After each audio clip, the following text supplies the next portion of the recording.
Greetings, Mavericks and new viewers.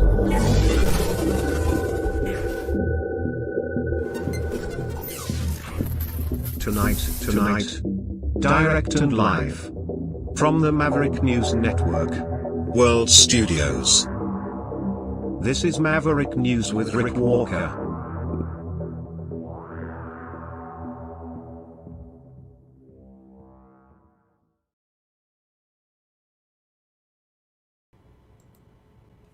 Welcome back, everyone, to the Maverick News Channel. What a news day. It's just packed, loaded, stacked. We have so many stories on the go tonight. We have this oil war shockwave being felt around the world. Of course, we know prices are on the rise, but now the oil industry about to receive another major shock, maybe in the other direction, as the UAE exits OPEC. If you don't know what that means, it's oil producing and exporting countries. It's a country club of oil producing nation states in the Middle East. And they've been, well, you want to talk about supply management? That's what they do. They restrict supply they've had an agreement since, what is it? I guess about the mid-1970s, when they all kind of came together because of all the instability out there. Anyway, they restricted oil supply. They've been doing that for a long time in order to jack up prices.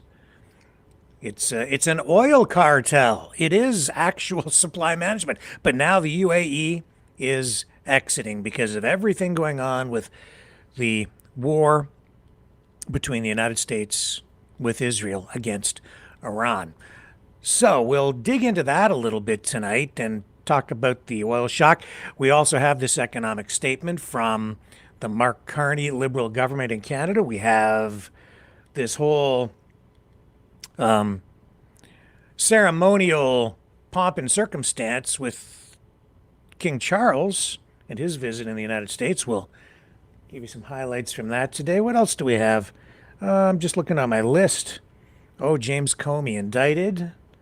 And we have this mysterious court case in Britain involving 3 men, Ukrainian nationals, who've been were charged about a year ago with arson.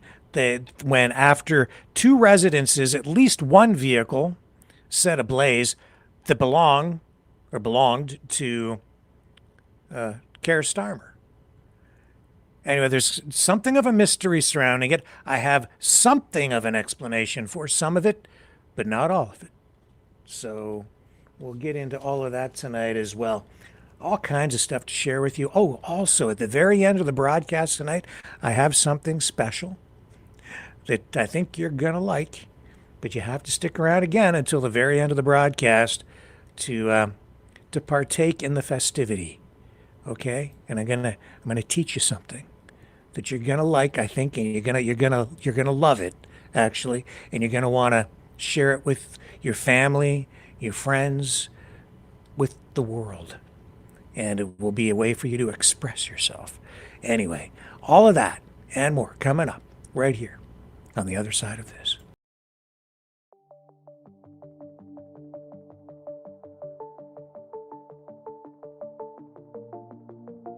Greetings, brave Mavericks. Our quest for truth continues. We go beyond fake news. Together we expose propaganda. Together we pull others out of rabbit holes. We are maverick thinkers. We are all unique individuals, defenders of individual rights and freedoms, credible, trusted, grounded in reality. Maverick News, defending free speech, Donate at freedomreporters.com. Do it now. Tomorrow may be too late. Maverick News. The world is watching.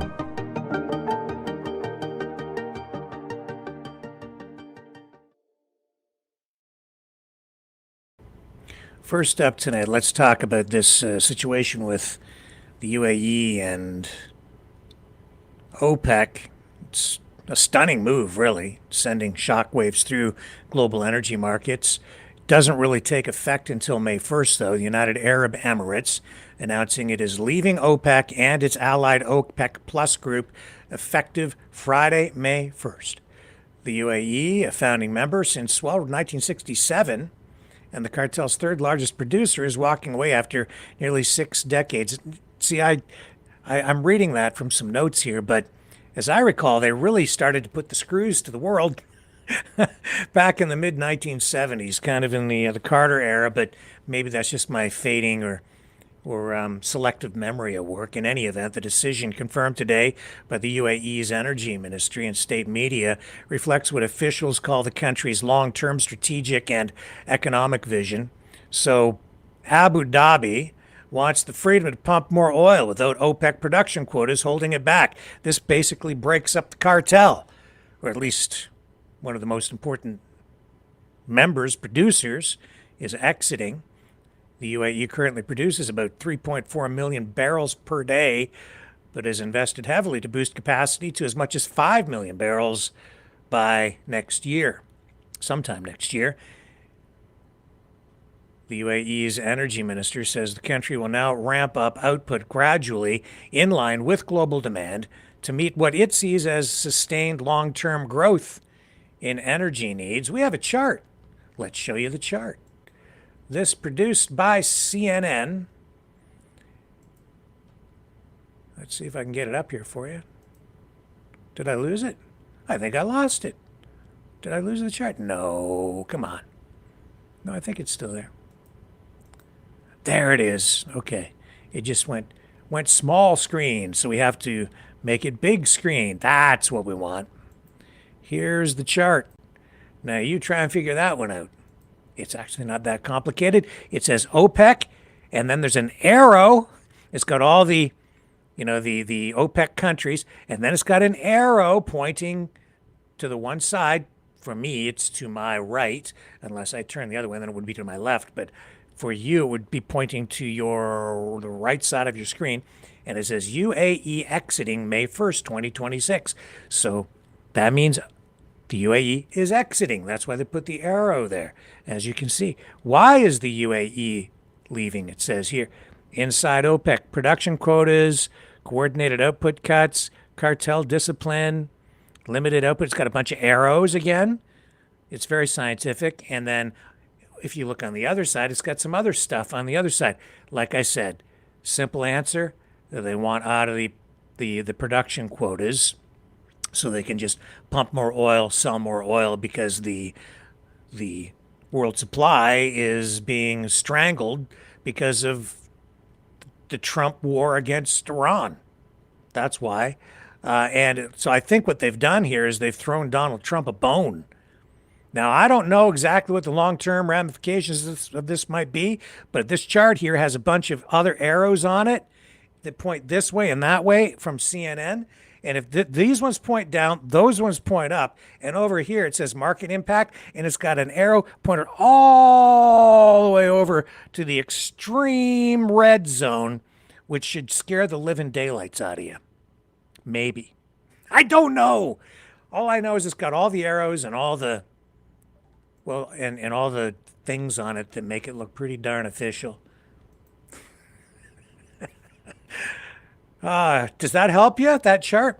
But anyway, this just highlights deep rifts in the Gulf. The UAE openly criticizing fellow Arab states, including Saudi Arabia, OPEC's de facto leader, for what it's calling a weak response to Iranian missile and drone strikes on Gulf targets. So this isn't just business. It's kind of a break, a political break of sorts. It underscores the UAE's independent foreign policy, its close ties to the U.S. and Israel via the Abraham Accords, and frustration with Saudi-led solidarity. So, man, okay, so what is it really going to mean? OPEC loses a key producer, a compliant producer, which makes it difficult to hold the whole thing together. And it will also, well, it's going to increase the supply. So that means it'll help with world oil prices, help restore them to levels that we saw maybe before the Gulf War or the war with Iran. It's just it'll be good news for inflation and household budgets. President Trump has been a longtime critic of OPEC, of course, and he has accused the cartel of ripping off the world. It's a supply management system. He doesn't like that. I get it. In this case, you've got all these countries colluding. It's like price fixing, is what it is. They're only going to produce so much, but now it's potentially falling apart. Totally different. I mean, the geopolitical realities out there transforming quickly. And this is just the newest chapter in this strange situation, this stalemate that really has developed in the Gulf between the United States and Iran, with this blockade that is not over. It's not over yet. And Trump saying he's rejected what we're told was some sort of an offer from Iran to end the blockade, but and Trump's issued I think he posted something about it, just saying that it was unacceptable. They ain't gonna go for it.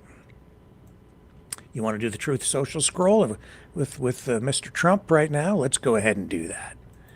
We might as well get that out of the way, since we have to do it every night anyway, because he's always making a headline. He's just a one president news machine, that guy.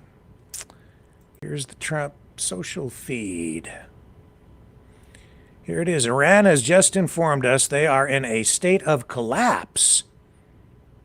They want us to open the Hormuz Strait, he says, as soon as possible, as they try to figure out their leadership situation, which I believe they will be able to do. Thank you for your attention to this matter. Do you believe that Iran is in a state of collapse? Do you believe Donald Trump? I'm not sure that I do. I really don't think that's accurate. I think that Iran has some life left in it yet. That's frustrating the president, but this is a lifeline that has just been thrown to him by the UAE, because the oil price issue is something that really could derail his presidency. So this is, and it's good news for everyone. I guess we'll have to monitor over the next, it was a few days as we get into May the 1st, and then we'll assess after that. Once it takes hold, it'll take time for the shockwave from this incident or this development to really hit the markets and give us the information we need to see what this is really going to mean in the long run. I think there might be some financial implications for the United States as well. I'm sitting back waiting to find out, really. That's the basic, that's the core of the story right now. The rest of the story is yet to be told, really, as we wait and hope for some sort of a resolution to this conflict with Iran, because we've already seen too many lives lost. All right, let's shift over now, shall we, to Canada, where today we have the government proceeding with this economic update, their spring economic update. The Minister of Finance, just a short time ago in the House, delivering this to the public. Let me bring it up here for you. We'll tap into it. We'll give you a fair bit of it. This day after Mark Carney, the Prime Minister, announcing Canada is proceeding with a proposed, it has to be approved, a proposed sovereign wealth fund, the first time Canada has ever had one. And now the spring economic statement. The Prime Minister yesterday said they would have good news today, but it's kind of a mixed bag of reaction from the media and certainly the opposition in Canada. But it's a significant day. Everybody wanted to know what was going on because of the announcement yesterday. The question is, how much are they spending and how much deeper are we going to go into debt? That's the big multi-billion-dollar question. Designated for consideration of these motions, Mr. Speaker.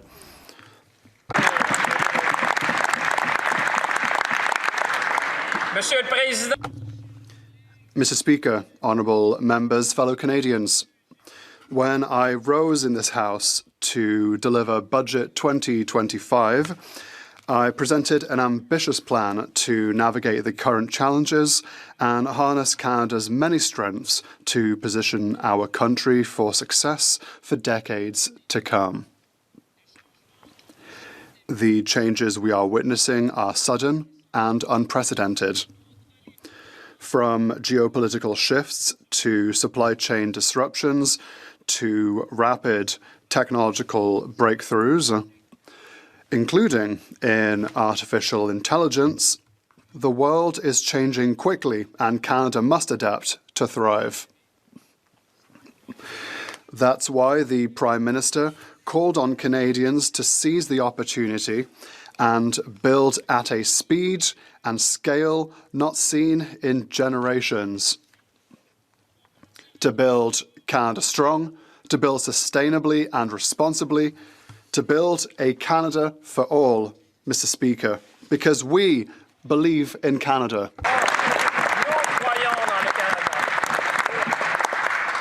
In Budget 2025, Mr. Speaker, we made generational investments to build communities, to empower Canadians, and to protect our country. Now the journey must continue.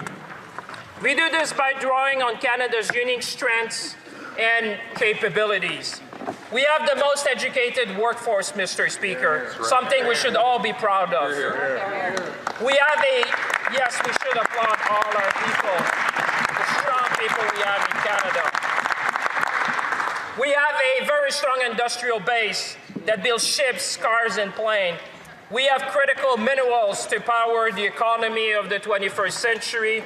We are an energy superpower in renewables and conventional and nuclear energy.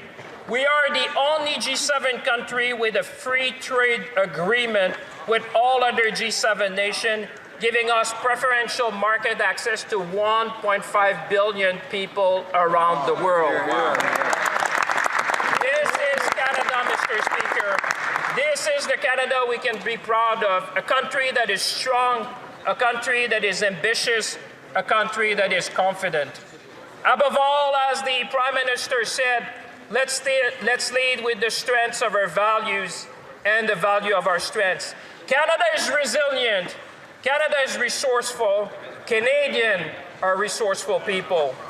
So together, we can chart a path forward to the fog of uncertainty because Canada has what the world wants and increasingly needs. We have the right plan. We're building big. We're moving fast. And the good news, Mr. Speaker, we're just getting started.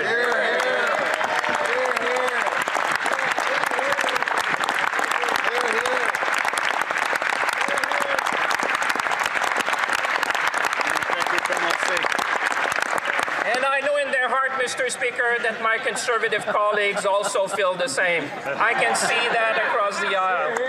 Mr. Speaker, those are serious times, and Canadians expect us to be good stewards of our economy and manage our public finances with thoughtful fiscal discipline. Over the past 6 months, we have supported Canadians with concrete measures to make everyday life more affordable whilst strengthening our economy. And we have built the second fastest growing economy in the G7, whilst reducing our projected deficit for 2025-26 by more than $11 billion, Mr. Speaker.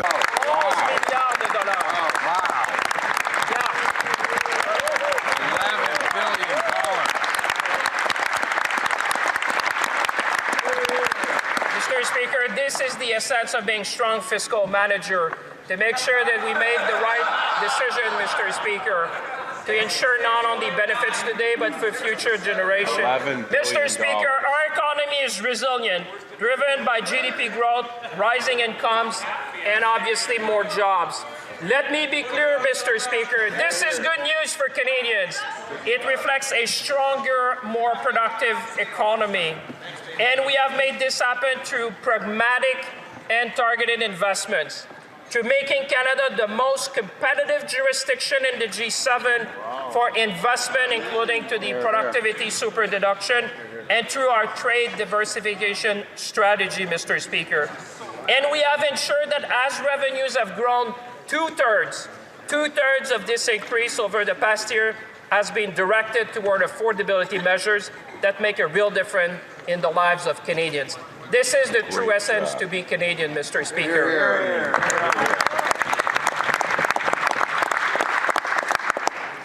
Guided by our commitment to spend less so we can invest more, and building on the comprehensive expenditure review, our government continued to reduce spending, improve efficiency, and deliver better value for Canadians. As a result, Mr. Speaker, projected deficits are lower over the fiscal horizon. Deficits are lower over the fiscal horizon.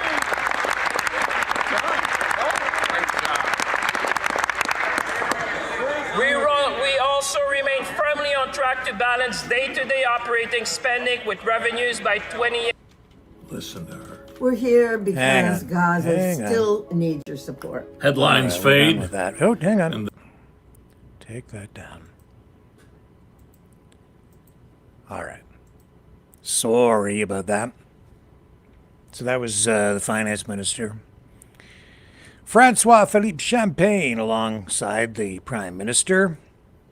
So this is a mid-year fiscal statement, and government saying, reporting that there is a stronger than expected bottom line.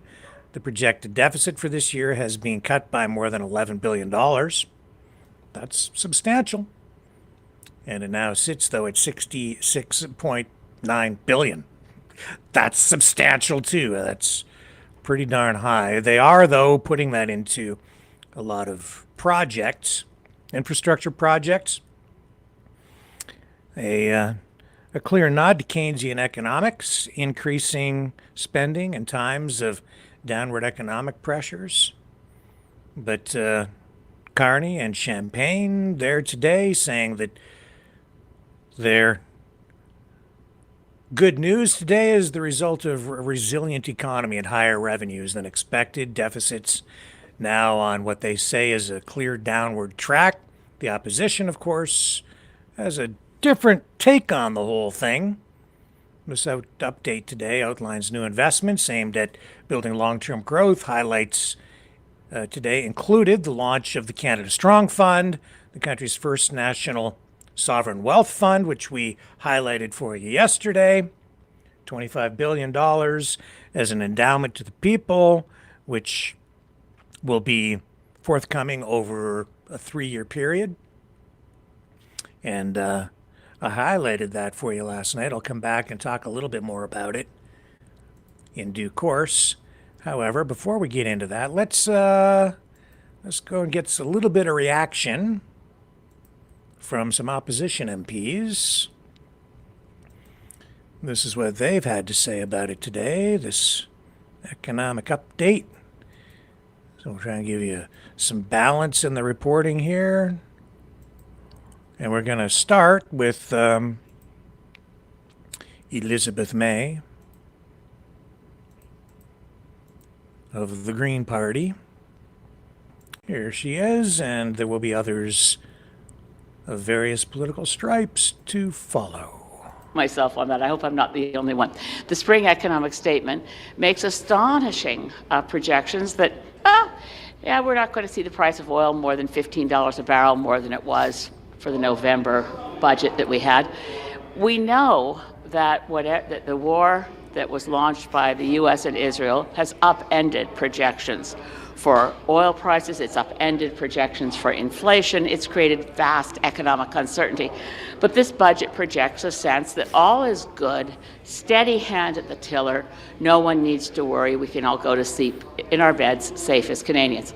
I think we can actually go to sleep in our beds safe as Canadians. So I think that's due to the resilience of the Canadian citizenry, due to our faith in each other. But the efforts by the current government to, for instance, take credit for the fact that we went from a $78 billion deficit projection last fall to $65 billion this year, it isn't, in our view, good, prudent financial management by the Government of Canada that has reduced the deficit, but rather the reality that a November budget left very little time to spend all the money projected to be spent. So the budget now, the spring economic statement reduces what we expected as a budget, as a deficit, to $65 billion. Hardly record lows for deficit, not record highs. We look at this, and I'm frankly astonished that we had the grandiose announcement yesterday that we're going to have a new Canadian sovereign wealth fund, and we'd find all the details when we get the spring economic statement. So here's the details. There aren't any. The details are we're now going to have a Build Canada Strong Fund Transition Office. So there will be a Build Canada Strong Transition Office to do consultations and at some point in the undisclosed future tell us how it's going to work, how Canadians can invest in it, how it's going to work. It's clear for now that unlike Norway's sovereign wealth fund, which was based on taxation of oil revenue, this is based on, once again, borrowing money to create a new fund. $25 billion of debt to create a Canada Strong Fund, and we don't know how it's going to work yet. It was very similar. I keep hoping that we're eventually going to see follow through on something that was in the introduction to the November 4th budget. If you missed it, it was at page 19, said one of the great things we can do as a country to build Canada strong will be a northwest, east-south electricity grid to really have a strong electricity grid in Canada. Le réseau électrique, c'est quelque chose de tellement important. Nous avons besoin d'un réseau électrique qui marche pour... Okay, so we'll zip ahead here a little bit and get to the next person. I got to take a little break here, though, because we lost our tab. So stay with me. And she is right about the taxation issue. And I don't know for sure. This is just me off the top of my head. I think the reason, the approach, or the way that the fund is being set up is different than it has been set up in like Norway and a few other countries because of the way our Constitution is written, because resources are a provincial jurisdiction and the federal government has limited ability to tax resources, including oil. And so to avoid, my guess is to avoid a escalating friction with our Alberta government and others. I think that the approach has to be somewhat different in Canada.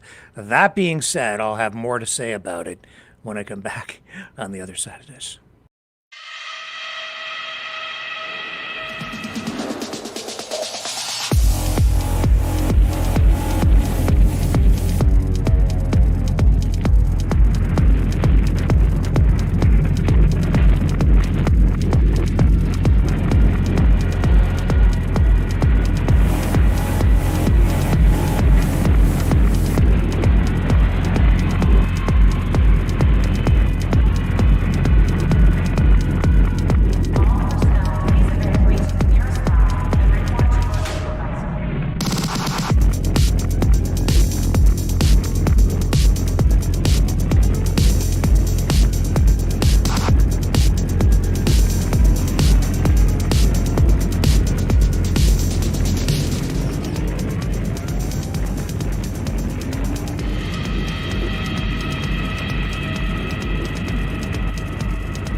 Maverick News.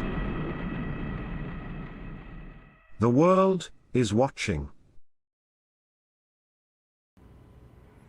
Okay, let's bring the leader of the Bloc Québécois up and see what he has to say about it. If he's going to speak English. Hang on, let me just get to the English part. Here we go. Here we go.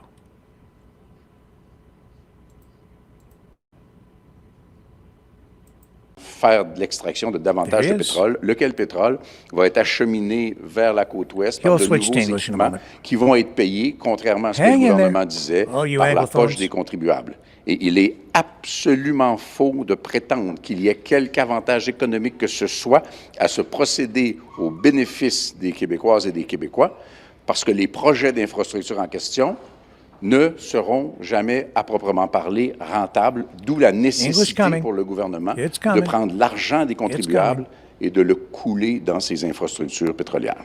I'll just, if you'll allow me, but Elizabeth May, when the budget was presented in November, she received assurances from Stephen Guilbeault, who got assurances from the Prime Minister's office, that enhanced oil recovery would not be applicable to under CCUS, because that was in the budget that it wouldn't be there, and so she got assurances that the government wouldn't go back on that. Of course, in the Alberta MOU, we see that the government did flip-flop on that, and then now today, with the economic statement, we see that the government is following through on that. So I'm curious, did you get the same assurances as Elizabeth May from the government that it wouldn't backtrack on EOR as part of? No such assurance exists. The government now allows the oil and gas companies to use those tax credits to extract and get more oil and gas out of the ground. And it's a very important issue because it's now up to $14.5 billion that could be used for that specific purpose. You know, if that business was to be good, was about to get some benefits, they wouldn't need government's money, but they get the money from all of us, and they keep pretending that it's good for us, which it is not. That's a huge problem because what will be extracted from the ground will be, in time, conveyed through new pipelines, which will be paid by public money through this fund, because by themselves, those infrastructures and pipelines would never be rentable. I don't know what to. No benefits to be taken out of this. So government comes to the rescue, pretending to do something which is good to make Canada stronger, but it will just dig deeper and deeper a deficit which is already becoming very dangerous. Par rapport à la mise à jour économique, le ministre Champagne nous disait tout à l'heure que s'il n'y a pas grand-chose dedans, c'est parce qu'ils ont voulu être des gestionnaires prudents, disciplinés. Est-ce que vous pensez qu'ils le sont? We can kind of hold it there and pop over here to continue. If I can get them up, I'm trying. Click on this and that and that and this, and if I click enough things in the right order, it's presto changeo super magico, and there you go. Next. C'est l'approche de Carney. One thing in the economic statement was the Canadian Olympic Committee got what it was asking for a long time, $660 million plus $110 million ongoing. Sorry, the Canadian Olympic Committee and national sport organizations. That money there. I don't know if sport policy is something you've been asked about or talked about lately. So I thought it was a good opportunity to hear your thoughts on sport policy. It is another thing in this update that we really like. We like to see new money spent in community and programs, especially the grassroots programs. Absolutely, elite athletes need more funding in Canada, and but what's more exciting is the neighborhood level programs, and I think there's money for that too, and that is something that we support. Are you at all considering running in Beaches East York when there's a by-election there? Well, Mark, I didn't see anything in the spring economic update about that precise question, but it's possible there was an annex that I missed.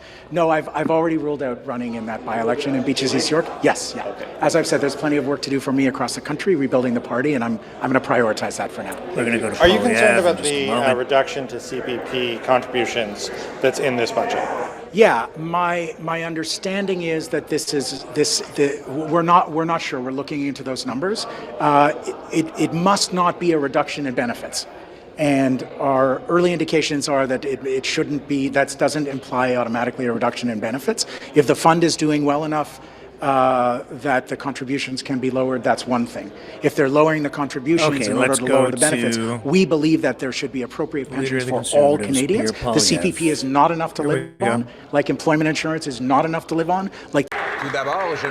First, I would like to congratulate the Honourable Minister for his speech.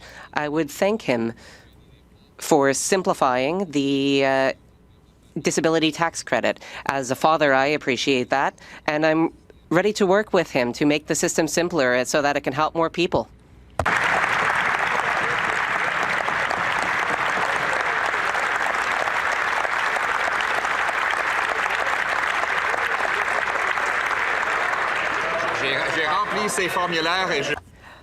I filled out tax forms, and I understand how difficult they can be, so it's a good idea. However, today, Mr. Speaker, we learn that this Liberal Prime Minister has just doubled the deficit left behind by Justin Trudeau, from $31 billion to $65 billion. No one even thought it would be possible to spend more money than Justin Trudeau, but this Prime Minister managed it. This is a credit card budget. Oh, hang on. CPAC. Trying to make money. We don't get any of that revenue, charges by the way. on the national credit card. This Prime Minister is just another Liberal. Today, the Liberal Prime Minister patted himself on the back for an 11th credit card budget. He told Canadians that the cost of living has never been so low. But let's turn away from these liberal illusions and look at the reality being faced by everyday Canadians. Our country has the worst food inflation in the G7.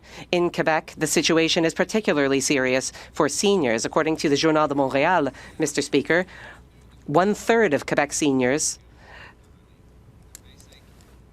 earn less than $25,000 a year. Some have to choose between rent, groceries, and prescription medication.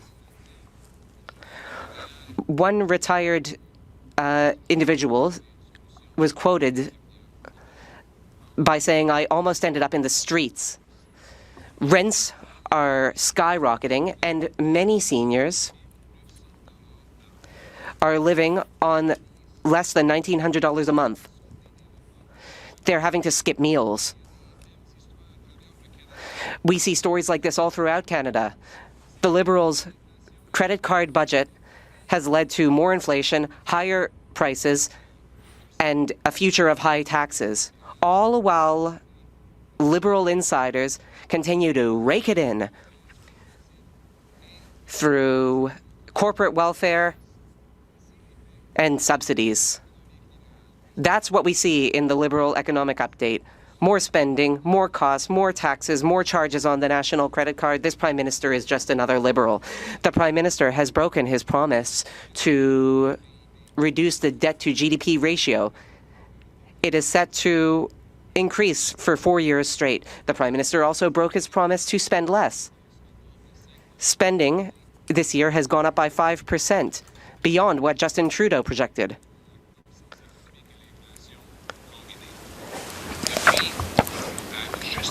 Just today, the Prime Minister announced $37 billion of new spending.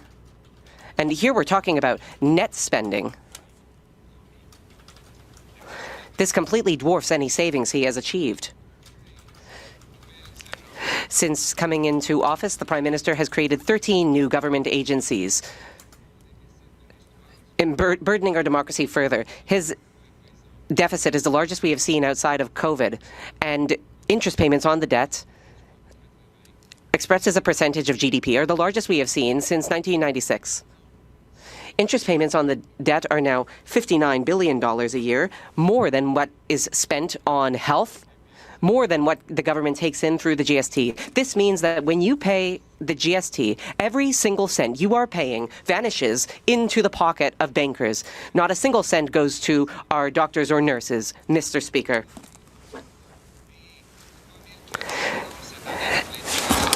Every Canadian this year will pay $3,400 just to service the debt, with getting nothing in return on services. And a significant portion of government spending is vanishing into the pockets of liberal cronies.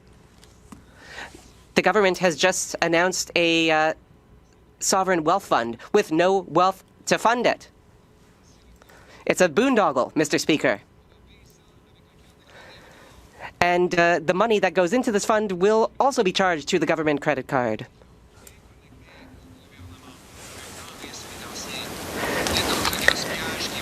Liberal insiders will make a killing on this. There are other measures to favor the global elites.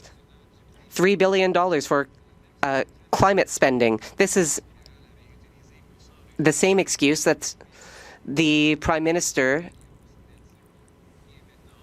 used to enrich Brookfield. Let us think about his Net Zero Alliance, which is currently going bankrupt. He is spending on electric vehicles built abroad at the expense of Canadian jobs. $11 billion for a great big conference of global elites who will get together and talk about how best they can squander away taxpayer money.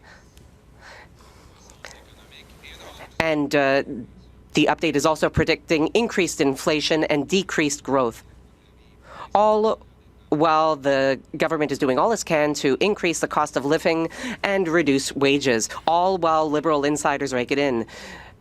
Over the past year, quality of life has been on the decline, costs have been going up.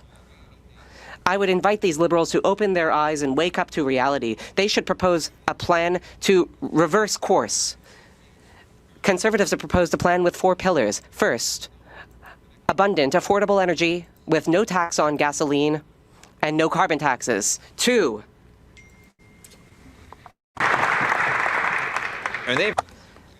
low inflation and low taxes achieved by cutting bureaucracy, corporate welfare, and other types of waste.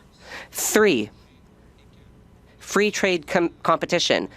And 4, national autonomy. We need to unblock our natural resources so we can drive our economy using what we have here at home. This is how we can make things more affordable. This is how we can make Canada stronger. And this is how we can make Canada greater. Okay. So that is Polyev and the bulk of his reaction. We got the French side of it with English translation, but you could understand it, so I don't need to run the English side because it's just a repeat of that. Just a little food for thought with regard to all of this. Of course, the Conservative side going to be very critical and dismissive of this sovereign wealth fund. The proof will be on the pudding. It still has to be put forward in some form of legislation. It has to be approved. The funding for it has to be approved. It is a work in progress, essentially, as it's being planned. But the people criticizing this, if you're criticizing it, before you go too far with that, before you start saying it's a communist plan or something, I'm just going to highlight a few facts for you that I really didn't get to last night. I touched on it, but I didn't really adequately convey the information, I don't think. I said there are many countries, other countries, that have sovereign wealth funds. In fact, there are over 100 countries around the world with such funds. Most notably, they keep talking about Norway, Norway, Norway, Norway. That is true. But there are many other countries. China, the UAE, as an example, Singapore, Saudi Arabia, Kuwait, Indonesia, Qatar, Hong Kong, Australia, South Korea, Russia. Many, many countries have these set up in various ways. Alberta has one at a provincial level, but theirs is structured in such a way that the government has actually touched it at times, as I understand. And here's the thing that you probably this is going to trip you up. If you're sort of on the conservative side and you're thinking this is just a liberal scheme, an evil communist plot to take over the world, if you're a pro-Trumper thinking that this is the evil carny trying to do something untoward toward the United States heading into these trade talks, I'll tell you this, Donald Trump is doing the same darn thing. The United States has a sovereign wealth fund that they're working on. He signed an executive order. It was about two months ago, just over 2 months ago. He issued an EO with a 90-day deadline for the development of a sovereign wealth fund plan. The plan has to outline how it will work, how it will be funded, how it will be invested, what the funds will ultimately be used for. And I know that it's also going to be used for infrastructure projects, as well as, in his case, he's thinking that it might be used for tax reduction. However, that's what he says. And even in that case, it's the proof will be in the pudding again. You have to wait to see exactly what they put down on paper to see how it will be set up, how it will be administered, how it will be protected as well. But these funds can have immense benefits for the citizens of a country as long as they don't get corrupted. Most of them seem to be functioning well around the world. The one notable exception is the sovereign wealth fund that I'm aware of, and I don't know all the details on it because I'd have to go look it up. This is, again, just off the top of my head. I know that Libya has one, and it was set up some time ago with Gaddafi, as I recall. I could be wrong on the timing, but it was certainly around during the Gaddafi regime. It has been pilfered. It has been a target of corruption over time. And so that's one of the ones that has been a problem. But the one in the States, I believe the one with Trump is also going to be set up, as I think most, if not all of them are, with an arm's length administrative body, a board of directors that will decide how the money is invested. And that will certainly be the case in Canada. Carney has already made that clear.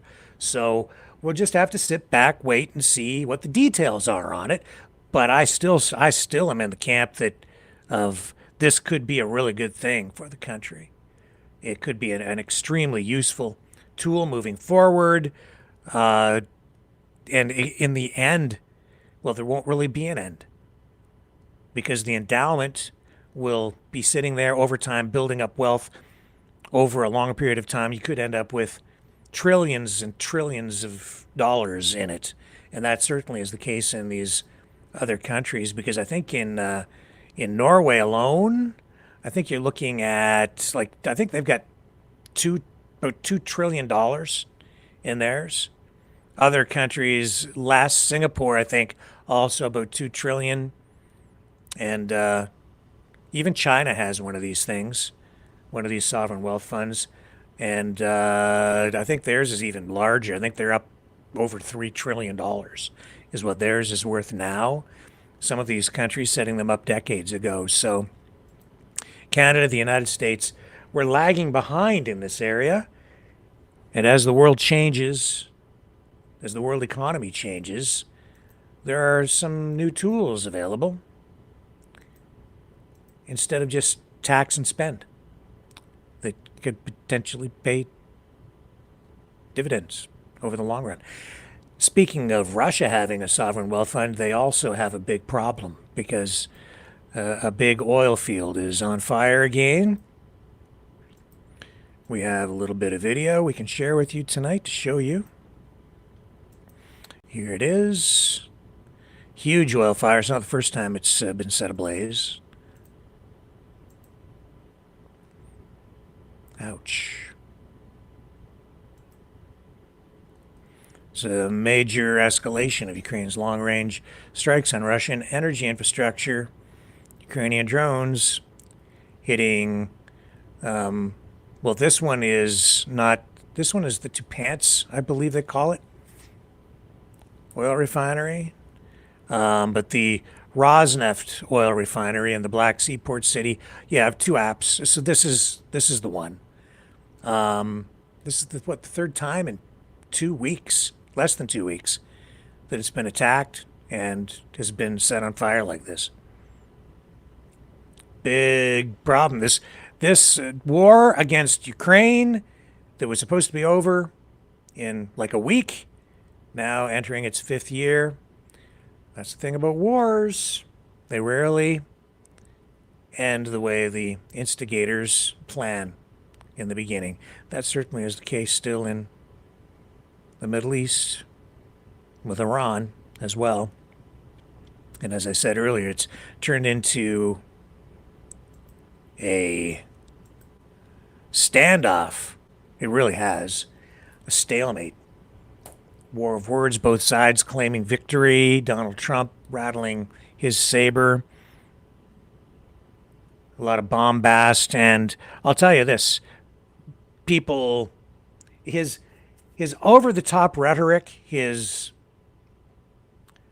mucho macho gusto, it's wearing thin on people to the point where people are not taking him that seriously anymore. And the Iranians, I would say, I think kind of have him figured out. He escalates. He uses this extreme hyperbolic language, and they know he's bluffing. Then he turns around and tacos out.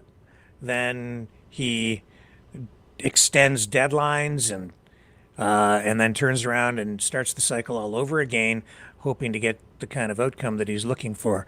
It's once they figure out what your game plan is and how you're trying to play 72D chess, once they got you figured out, it's just not as effective anymore. And I think that the 5D chess that he was trying to play in the Middle East is the same type of chess that he was playing in Venezuela.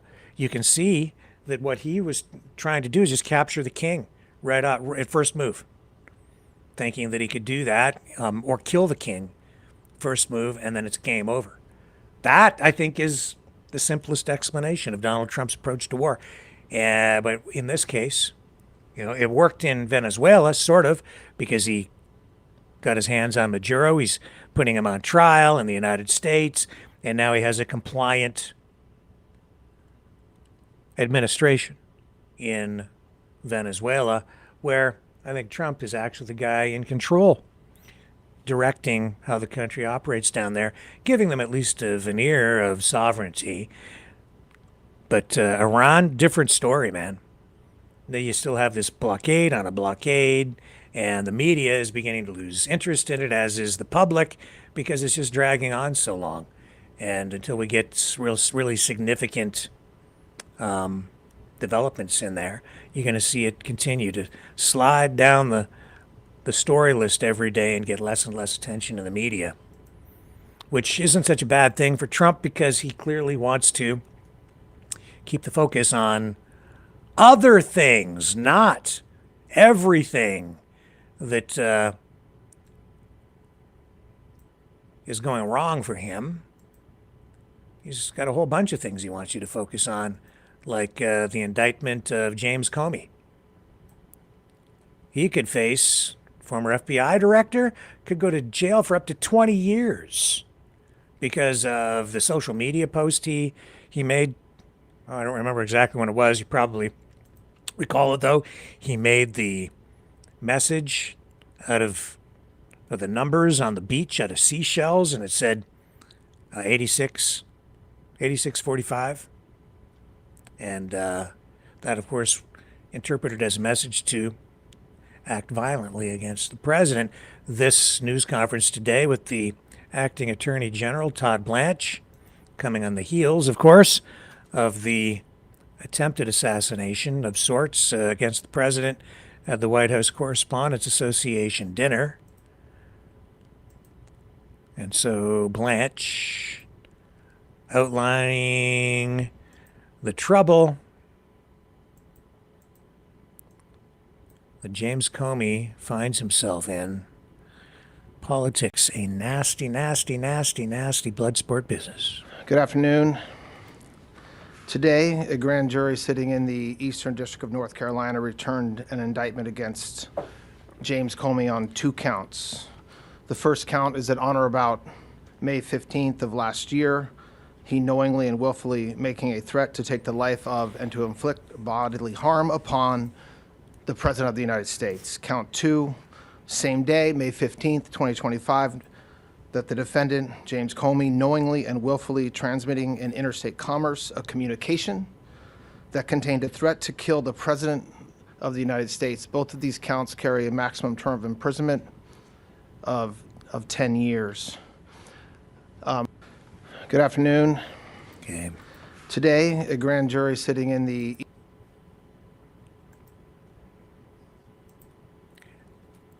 I don't know. It seems like a lot of these guys get charged with things and then they just end up like not going to jail. But this feels serious. Trump's got it in for him. No question about that. We'll see how real it is, though, when it gets that far. Dan Bongino, of course, live streamer, podcaster with a background in policing, and became the assistant director of the FBI alongside Kash Patel, and then resigned shortly after taking the position. I interviewed with Sean Hannity, saying that he is actually terrified about the possibility of the FBI becoming weaponized against him if the Democrats manage to assume power again. He's focused on the future. Here, I'll bring up the clip. He says he'll never be able to live the same after taking that position and having that title attached to his name. But listen, I will never be the same, and I'm being as serious as a stroke right now. Look, I'm scared, man. Like I know what I did, and I'm proud of my work, and I'm proud of what me and Cash accomplished in the past year. Beyond proud. I know what we did. I know what's coming. I know what I started. I know what I laid out, and I know it's all, you saw a lot of these cases coming out over the past few days even. But don't think for a second that I don't think every day, and this is what's really sad, and this is why I know, and I never thought this after reading that enough Friday night, that they're going to come for me. And listen, man, it's not a sob story. I knew what I was getting into. But it happened to the president, and he went through just the worst just destruction of his civil liberties I've ever seen. But I say to my wife all the time, I know, Sean, I can look you in the face as a friend, tell you and your millions of viewers and listeners, I promise you everything I did with a dotted I and a crossed T. I brought in my own attorney from the outside, person I trusted, a wonderful, wonderful person. I said, no, everything is going to be by the book. Everything. I'm confident in that. And you know what? It don't matter. They'll rewrite the book, just like they did for President Trump. And I said to my wife, I said, I got a 14-year-old. The presidency could change. I hope it doesn't in a little over 2 years. You don't think on election night, if we lose, like it's not going through my head, like they're going to send some thugs to my house? I was never the same after that, because after reading what I read about how many people did this to President Trump, this Russia hoax, collusion, crossfire hurricane bullshit, and not a single person stopped them, I'm terrified that they're just not going to do the right thing when they're in charge. From the mouth of a politician, podcaster, I don't trust him either. I don't trust any of them. Don't really trust Comey either. I don't trust him either. But he says he's innocent. He's going to fight tooth and nail. But I don't believe him when he says he didn't really know what he was doing when he created the message with the seashells. FBI Director James Comey for a second time. Mr. Comey first faced federal indictment last September when he was accused of lying to Congress over leaks to the press, but a judge dismissed that case later that year. Let's get right to NBC News senior justice reporter Ryan Riley and NBC News legal analyst Danny Ceballos. Ryan, let's start with you out of Washington, D.C. What more have we learned about this indictment? Yeah, so you may remember last year there was this brief controversy when James Comey posted a photo of seashells on a beach. It was in North Carolina, he was at the time, where he's got this beach house, and it had this phrase on it, 8647. If for any of you who have worked in restaurants before, you may be pretty familiar with the phrase 86. When something runs off the menu and we're 86ing that from the menu, it could mean essentially get rid of. And the message implicit in that was sort of get rid of Donald Trump. And very quickly, he ended up taking it down after a lot of Trump allies pushed back on it, suggesting that this was some sort of threatening message, and claimed that he didn't know it had any implications towards violence. The Secret Service got involved, and the many Trump administration officials made some particular claims about what Comey was trying there, including one who said he should be jailed. But then that case sort of petered out, because this is a really tough case to ever successfully prosecute in federal court, just because there's not a lot of evidence that that is what he intended to do. But this Trump administration now has succeeded in convincing a federal grand jury seated in the Eastern District of North Carolina to return an indictment. And typically you do see grand juries are eager to return indictments. It's not, the phrase is it's you can indict a ham sandwich, and so that's where we stand at this moment with the Trump administration securing this indictment against the former FBI director. Ryan, thank you. And Danny, this is kind of moving pretty... Well, that's NBC. We'll keep an eye on this, an ear on the ground, and we will see where it goes. This is the second time he's been down this lawfare road as the target. But what of the king? The king. Oh, the king. Well, we'll get to the king in a moment. Maybe I should talk first, though, about this other story out of Britain. This is mysterious. Alerted to this, actually, by my friend from afar. So I started to look into it today, and I'll tell you all about this mysterious set of circumstances surrounding a trial that began today for 3 guys accused of arson in connection to arsons involving property of Keir Starmer. Don't go away. Someone very profoundly once said many years ago that if fascism ever comes to America, it'll come in the name of liberalism.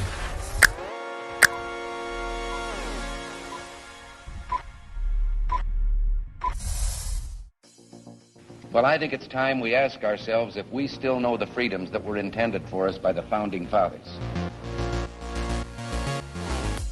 If we lose freedom here, there's no place to escape to. This is the last stand on earth. The entire world is watching. Every dictator, every crazy dictator in the world is watching.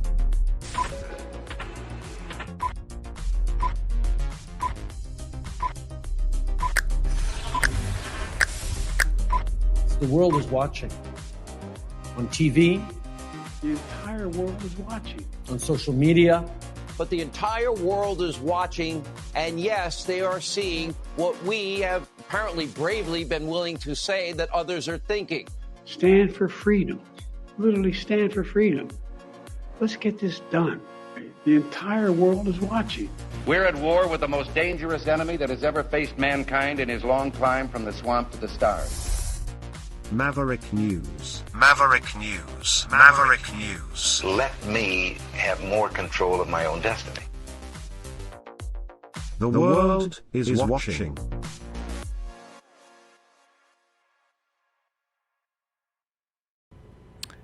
Here's the mystery. It involves these 3 guys are right here. They are Ukrainian nationals. So these guys, all of them accused of carrying out arson attacks on properties linked to Prime Minister Keir Starmer. They went on trial. Actually, it was yesterday now because of the way the time difference works. At the Old Bailey in London. So you have Roman Livranovich, 21 years old, Petro Pochniak, aged 34, and Stanislav Karpyuk, 26 years old. All have pled not guilty to charges of arson and conspiracy to commit arson with intent to endanger life. These alleged incidents took place in May of last year.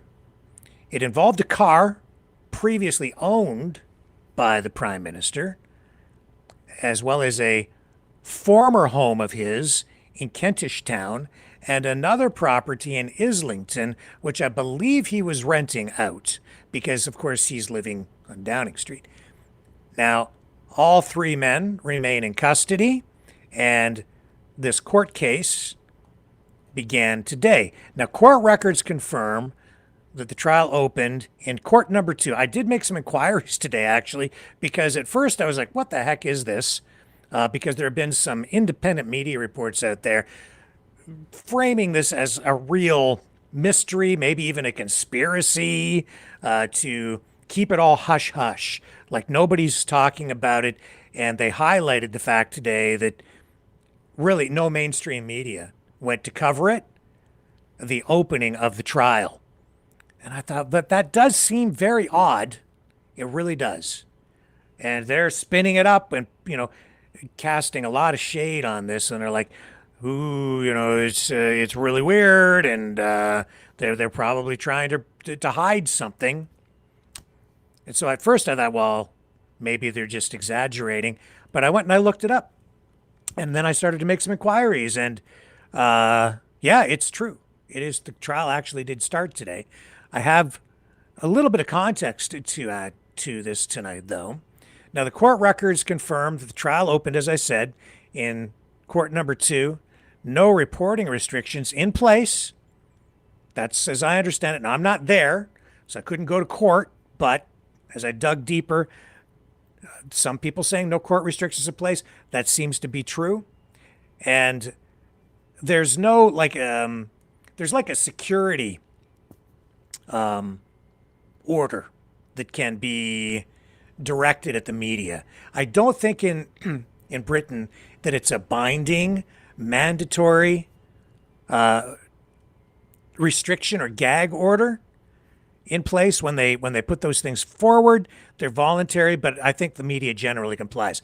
In any event, it's called a DSMA, and it is that there isn't one in place for this, according to the information that I have. So that adds another layer to the mystery.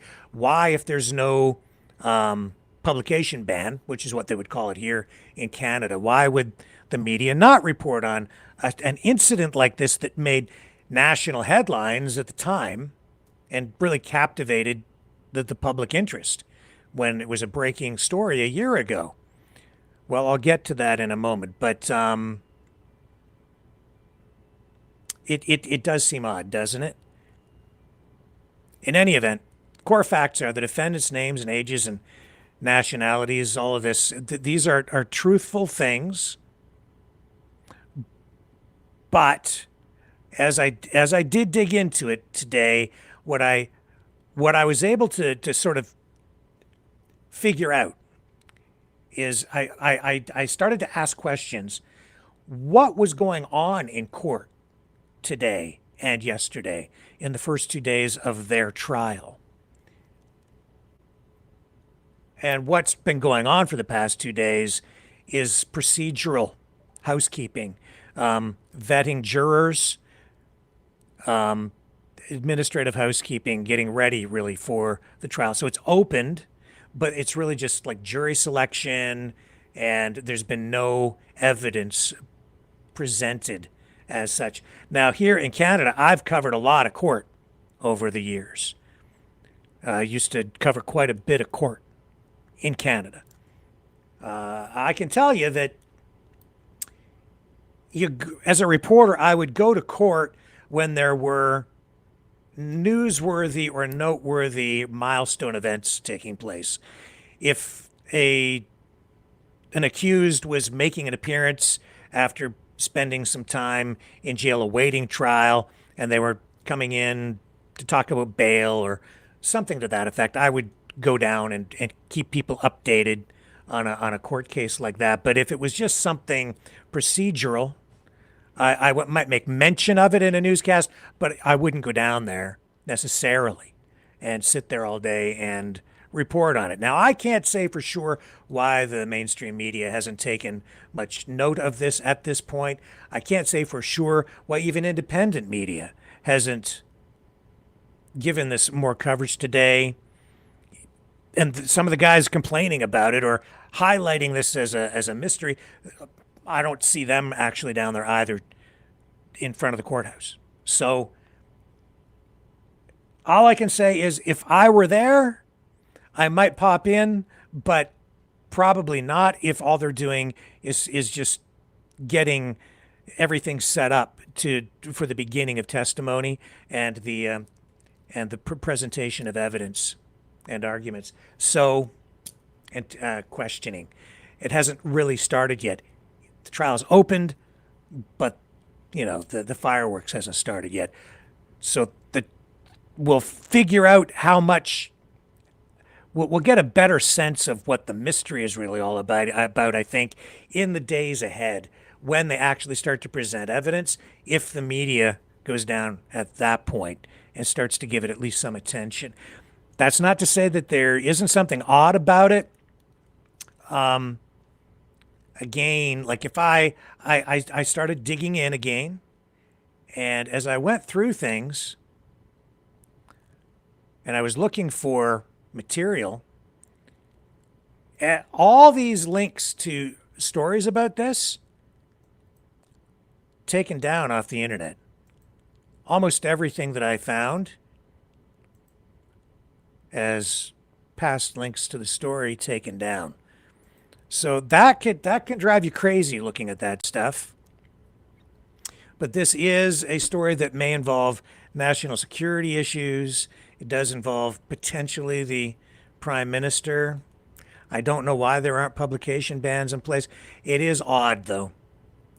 Now, that being said, it is not unusual heading into a trial. I shouldn't say it's not unusual. Again, I don't cover courts in Britain, just here in Canada. Our legal system very much the same, but not the same.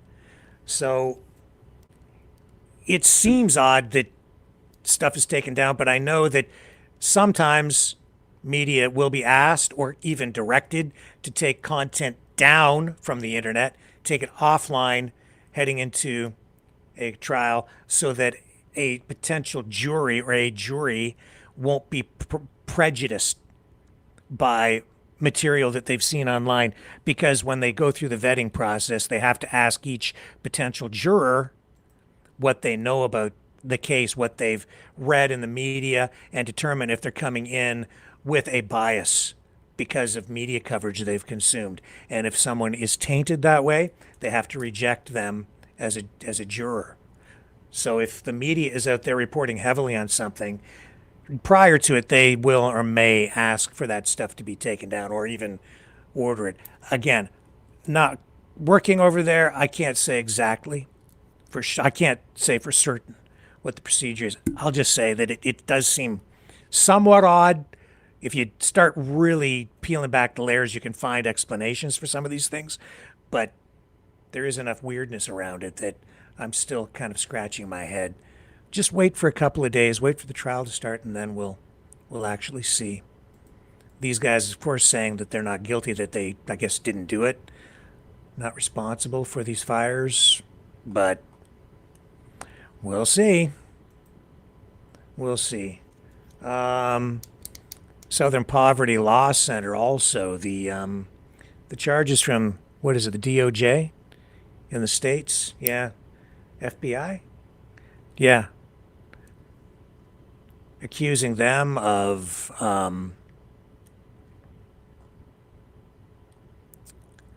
money laundering, and they're accused of taking donations and then funding the very groups that they say were engaging in racist activities and illegal activities, white supremacist groups, all of those sorts of things. That's what they're accused of. The Southern Poverty Law Center, though, issuing a comeback. They're calling on.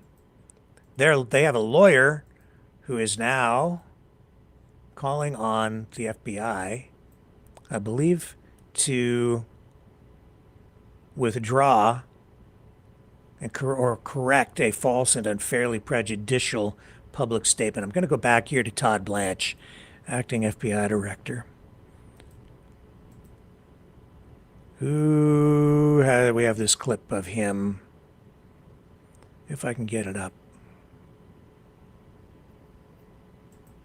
Or maybe it's just a still. Yeah, it's just a still of him again. Accused of, here, I'll show you the post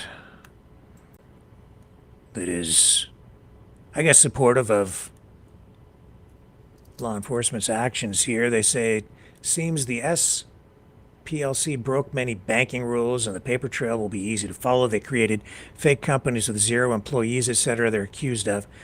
Says they paid money to the hate groups they pretended to be targeting in order to create hate. Of course, the SPLC, they investigate and report on organizations, groups that they deem to be potentially violent, racist, and doing illegal things. So what the real thought is here, the accusation coming back from the other side, is that the Trump administration is targeting the Southern Poverty Law Center because we know Trump doesn't like them.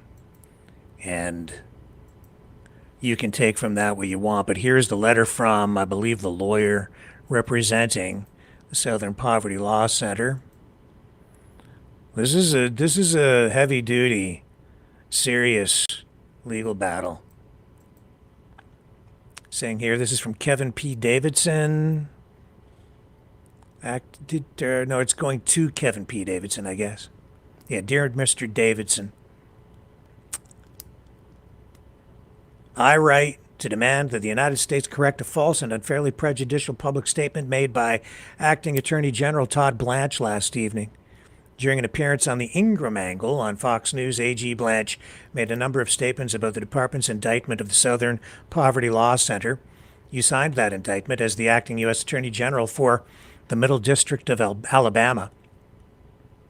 AG Blanche's statements last night followed a press conference he conducted earlier in the day at the Justice Department headquarters with FBI Director Kash Patel. During that press conference, AG Blanche specifically referred his communications with you without waiving our ability to challenge any or all of the statements made by AG Blanche and Director Patel during the press conference. We were right here to demand that the Department of Justice correct a specific false statement AG Blanche made during his interview with Ms. Ingram. The following exchange occurred during their discussion. Ms. Ingram says, now they, SPLC, say they no longer using these informants in this way, and that it was necessary because they had all sorts of threats against the organization, firebombing threats and other acts of purported violence, and that's why they had to use these informants. And to that, you say? So yeah, the Southern Poverty Law Center saying, yeah, they were paying people inside these organizations to be informants. Todd Blanche comes back and says, well, to that I say, for one, the indictment charges all the way through 2023, so I'm not here to speak about what they're doing right now, but that indictment charges a long period of time through 2023. And second, and more importantly, there's no allegation or information in the indictment that suggests they shared that information with law enforcement. They have communicated. It goes on and on. In any event, SPLC, they're saying that they did share exactly that. They shared information with law enforcement, and there is a video out there as well that I don't have, but the representative from the SPLC saying that what they were doing, he says they saved lives. So it's going to be a knockdown, drag 'em out fighting court there too. The lawfare is getting thick and hot and heavy. And I've got something real hot for you lined up, like I mean boiling hot, at the end of the program. So don't go away, because I have a whole lot more to unpack and share with you on the other side of. We are the Mavericks. Welcome to the Matrix, baby. Hope you like the view.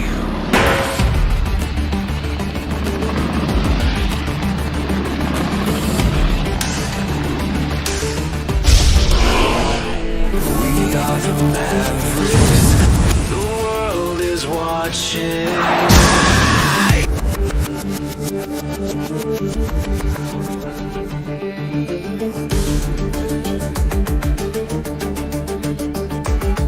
We are the Mavericks.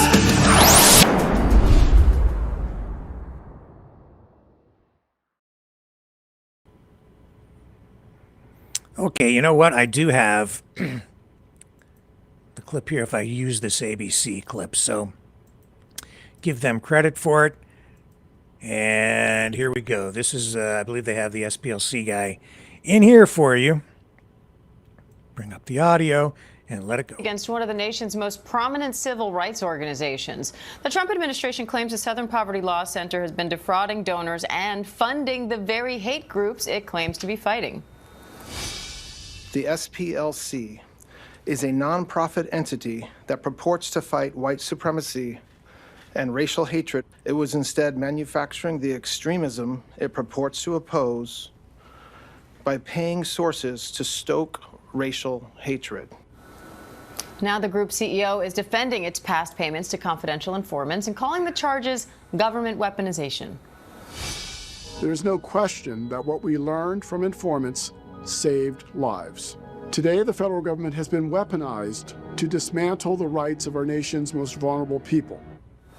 ABC News legal contributor James Samples here for more on this.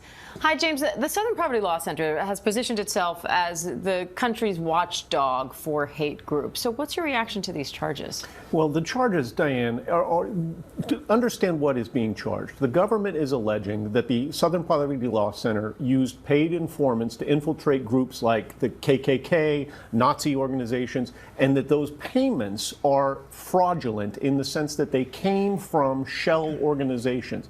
If you think about that argument, though, taken to its logical end, what the reason there are shell corporations that are set up to make these payments is that if the payments said Southern Poverty Law Center, the individual's anonymity would be compromised. Their safety, maybe even their lives, would be at risk.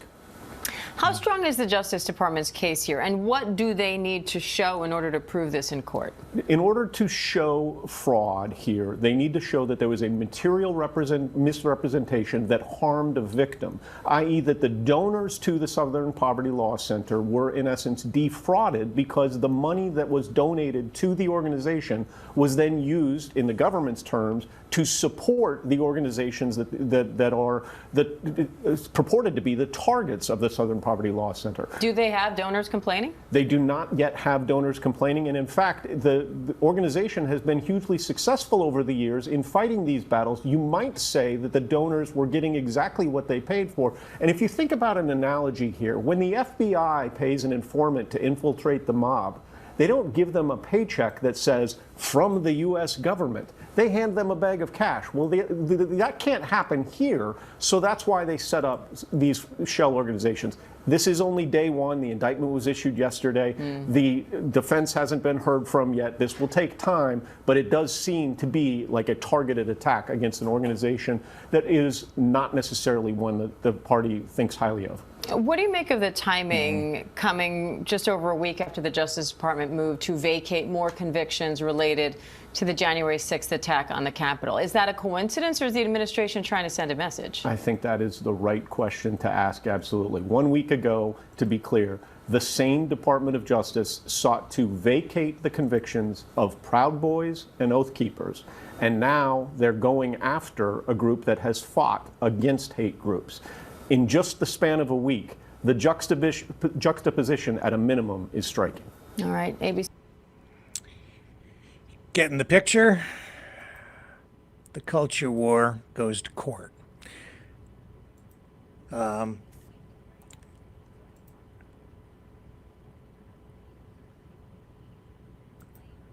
And more on that Ukrainian strike on the Russian oil refinery. Let's go to this and share a little more video of that because it's pretty big. Hang on here a moment. Gotta get you the tab. There we go. ABC again. And up we go. We're gonna go to the king in a moment. An oil refinery in Russia overnight. Video circulating on social media shows flames and plumes of smoke rising out of the refinery in Russia's Krasnodar region. The refinery has been shut down since April 16th because of a previous drone attack. Ukrainian officials say the attack was part of reducing the military economic potential of the Russian aggressor. Now, Russian officials say evacuations are underway for nearby residents. Opening statements are set to be. Okay. And of course we have the king. He still in the United States, still doing all his diplomatic things. And today he I don't think he even used Donald Trump's name once in his speech today. He gave an address to the joint meeting of Congress during this state visit. And he made a bunch of comments that I'll run some of this, but he, in a roundabout way, I think he was taking jabs at Donald Trump, who had said some things that were, I think, a little bit embarrassing to the king at times through the day. Some tension there, but warmly welcome to Congress, I have to say, overall, especially in the United States, which so many people still hold this animosity so close to their hearts toward the king and the 1776 revolution. But today, the king, speaking of friendship, talking about the need to continue to have a strong NATO alliance, noting that we are in uncertain times, I think is the word that he used today. He also highlighted the need for the division of powers and tempering executive power. Again, I think a jab directed at Donald Trump because of the way the president has been using his executive power, kind of gutting all political opposition from within the bureaucracy of the United States government in order to allow him to function using unitary executive power, just his own stroke of a pen, signing a lot of executive orders without even consulting or going through Congress when at times he really needs to do that. Case in point, the war with Iran. No congressional approval for that, which is why at times he's been not calling it a war, but the king drawing attention to that. And it's kind of ironic in a way that the king, seen as something of a dictator by so many U.S. politicians and especially right-wing conservative and politicians in the U.S., the MAGA group, they kind of see the king as a foe and an authoritarian.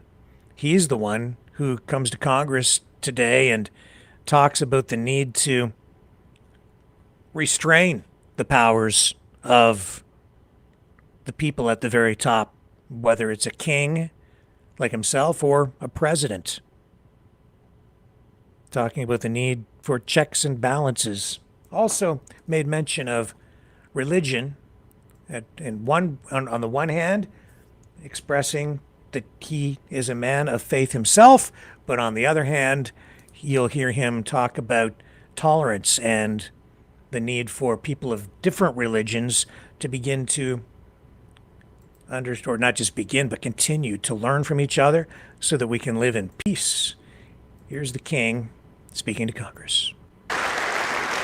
Members of Congress, I have the high privilege and distinct honor of presenting to you His Majesty Charles III.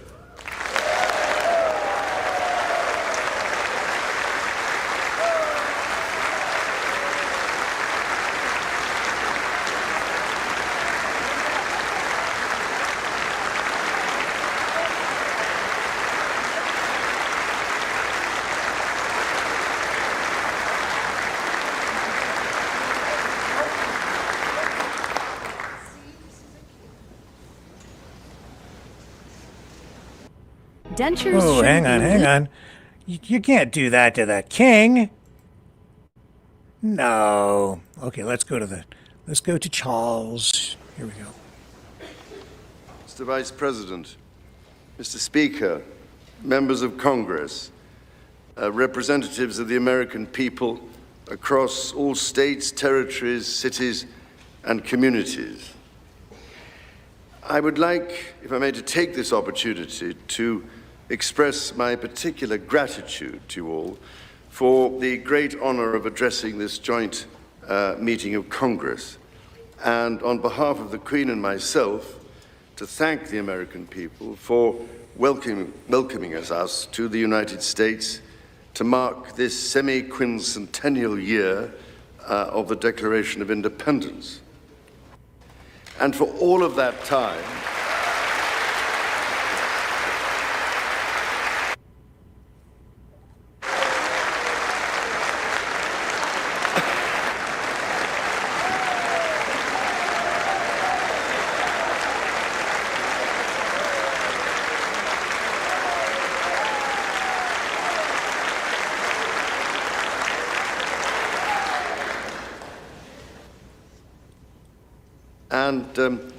for all of that time, our destinies as nations have been interlinked.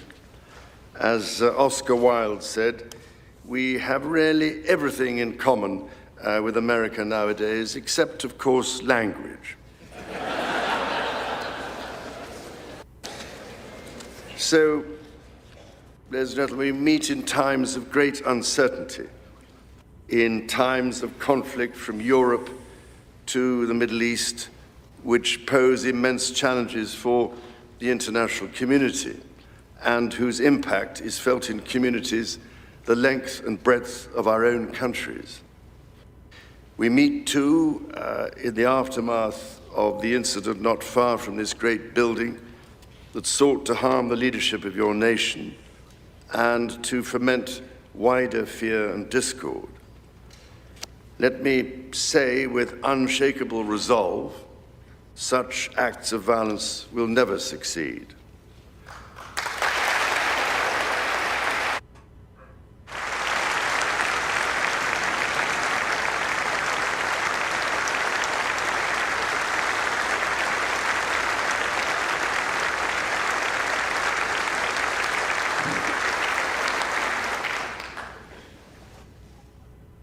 Whatever our differences, whatever disagreements we may have, we stand united in our commitment to uphold democracy, to protect all our people from harm, and to salute the courage of those who daily risk their lives in the service of our countries.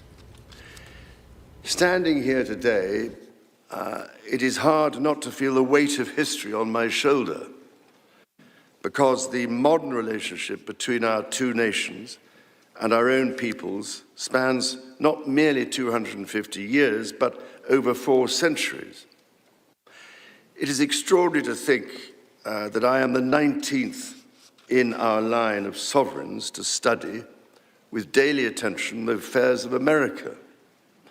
So I come here today with the highest respect for the United States Congress, this citadel of democracy created to represent the voice of all American people to advance sacred rights and freedoms. Speaking in this renowned chamber of debate and deliberation, I cannot help but think of my late mother, Queen Elizabeth, who in 1991 was also afforded this signal honor and similarly spoke under the watchful eye of the Statue of Freedom above us. Today, I am here on this great occasion in the life of our nations to express the highest regard and friendship of the British people to the people of the United States. Now, as you may know, when I address my own Parliament at Westminster, we still follow an age-old tradition and take a member of Parliament hostage, holding him or her at Buckingham Palace until I am safely returned. These days, we look after our guests rather well, to the point that they often do not want to leave. I don't know, Mr. Speaker, if there were any volunteers for that role here today. As I look back across the centuries, Mr. Speaker, there emerge certain patterns, certain self-evident truths from which we can learn and draw mutual strength. With the spirit of 1776 in our minds, we can perhaps agree that we do not always agree, at least in the first instance. Indeed, the very principle on which your Congress was founded, no taxation without representation, was at once a fundamental disagreement between us, and at the same time a shared democratic value which you inherited from us. Ours is a partnership born out of dispute, but no less strong for it. So perhaps in this example, we can discern that our nations are in fact instinctively like-minded, a product of the common democratic, legal, and social traditions in which our governance is rooted to this day. Drawing on these values and traditions, time and again, our two countries have always found ways to come together. And by Jove, Mr. Speaker, when we have found that way to agree, what great change is brought about, not just for the benefit of our peoples, but of all peoples. This, I believe, is the special ingredient in our relationship. As President Trump himself observed during his state visit to Britain last autumn, the bond of kinship and identity between America and the United Kingdom is priceless and eternal. It is irreplaceable and unbreakable.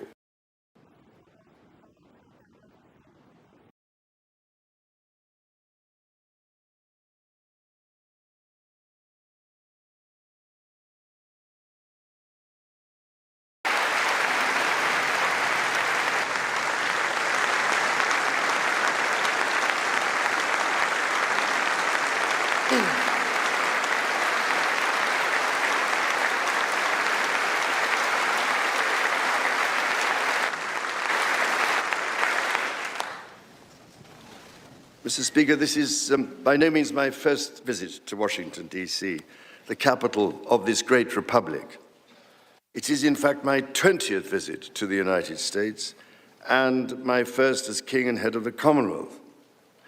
This is a city which symbolizes a period in our shared history, or what Charles Dickens might have called a tale of two Georges.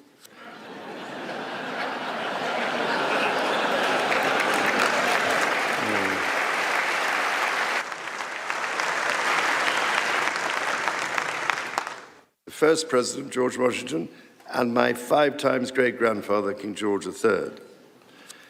King George, as you know, never set foot in America, and please rest assured, ladies and gentlemen, I am not here as part of some cunning rearguard action.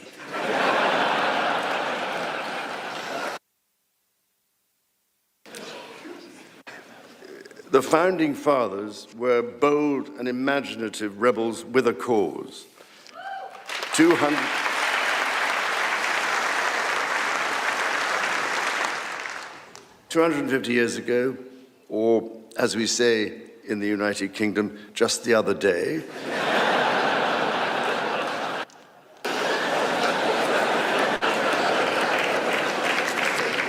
they declared independence. By balancing contending forces and drawing strength into diversity, they united 13 disparate colonies to forge a nation on the revolutionary idea of life, liberty, and the pursuit of happiness.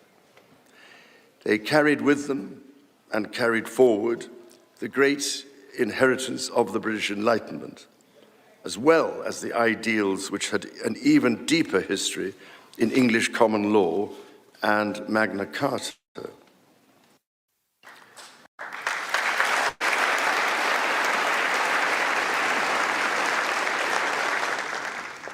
These roots run deep, and they are still vital. Our Declaration of Rights of 1689 was not only the foundation of our constitutional monarchy, but also provided the source of so many of the principles reiterated, often verbatim, in the American Bill of Rights of 1791. And those roots go even further back in history. The US Supreme Court Historical Society has calculated that Magna Carta is cited in at least 160 Supreme Court cases since 1789, not least as the foundation of the principle that executive power is subject to checks and balances.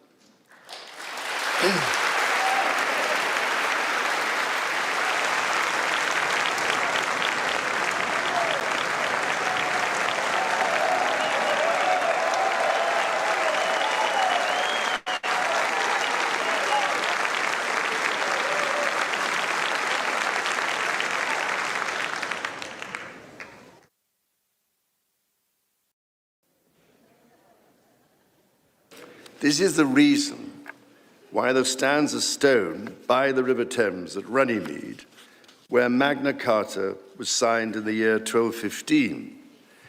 This stone records that an acre of that ancient and historic site was given to the United States of America by the people of the United Kingdom to symbolize our shared resolve in support of liberty and in memory of President John F. Kennedy.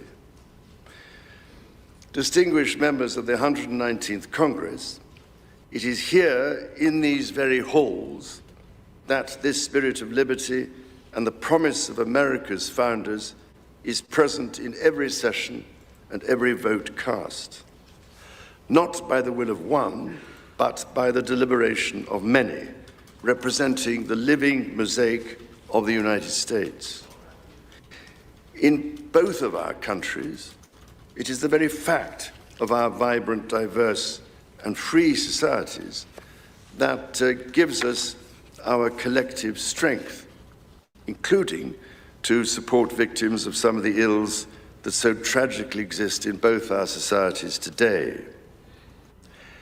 And, Mr. Speaker, for many here, and for myself, the Christian faith is a firm anchor and daily inspiration that guides us, not only personally,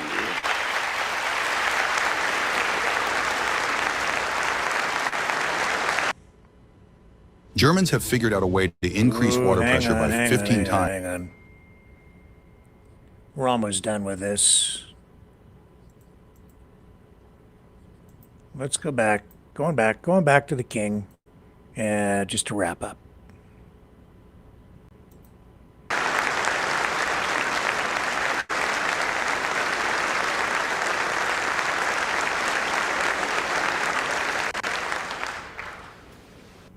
that guides us not only personally, but together as members of our community. Having devoted a large part of my life to interfaith relationships and greater understanding, it is that faith in the triumph of light over darkness which I have found confirmed countless times. Through it, I am inspired by the profound respect that develops as people of different faiths grow in their understanding of each other.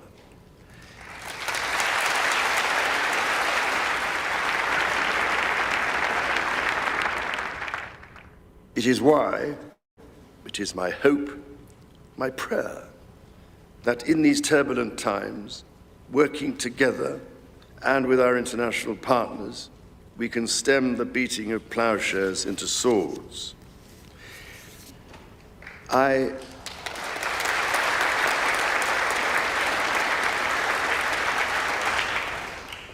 am mindful that we are still in the season of Easter, the season that most strengthens my hope. It is why I believe with all my heart that the essence of our two nations is a generosity of spirit and a duty to foster compassion, to promote peace, to deepen mutual understanding, and to value all people of all faiths and of none.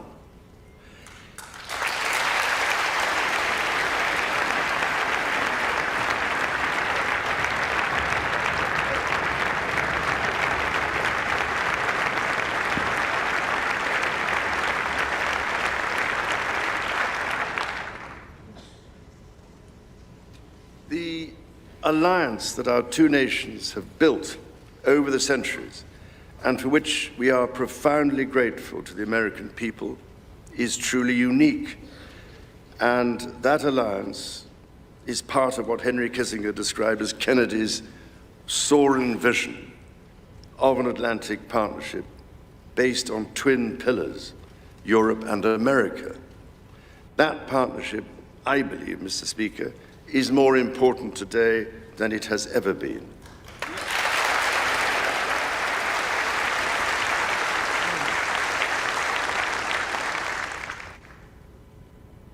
The first reigning British sovereign to set foot in America was my grandfather, King George VI.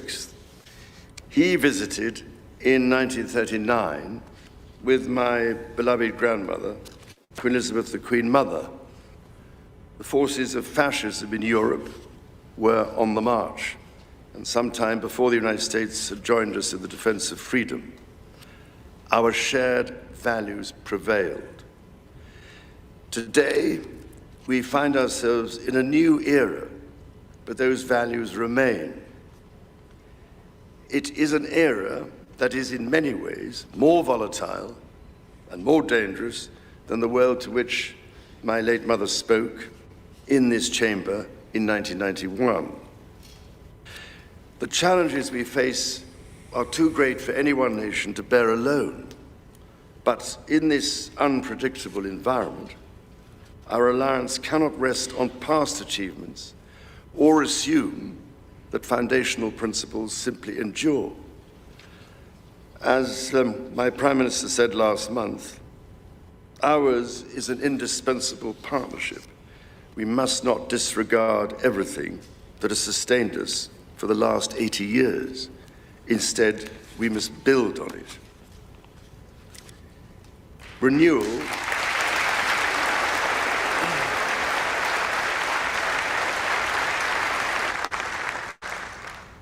Renewal today starts with security. The United Kingdom recognizes that the threats we face demand a transformation in British defense. That is why our country, in order to be fit for the future, has committed to the biggest sustained increase in defense spending since the Cold War, during part of which, over 50 years ago, I served with immense pride in the Royal Navy, following in the naval footsteps of my father, Prince Philip, Duke of Edinburgh, my grandfather, King George VI, my great-uncle, Lord Mountbatten, and my great-grandfather, King George V. This year, of course, also marks the 25th anniversary of 9/11. This atrocity was a defining moment for America, and your pain and shock were felt around the whole world. During my visit to New York, my wife and I will again pay our respects to the victims, the families, and the bravery shown in the face of terrible loss. We stood with you then, and we stand with you now in solemn remembrance of a day that shall never be forgotten.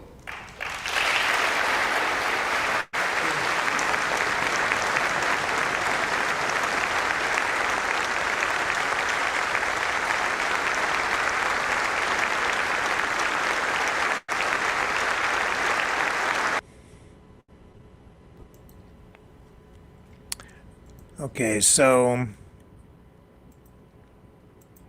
we'll cut that there,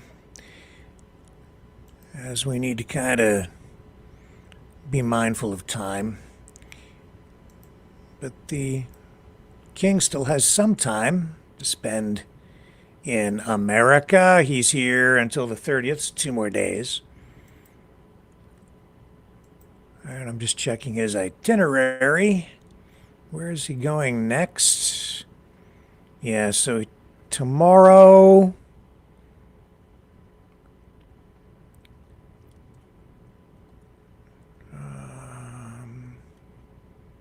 what day is it today? Is it Wednesday today? I have to check.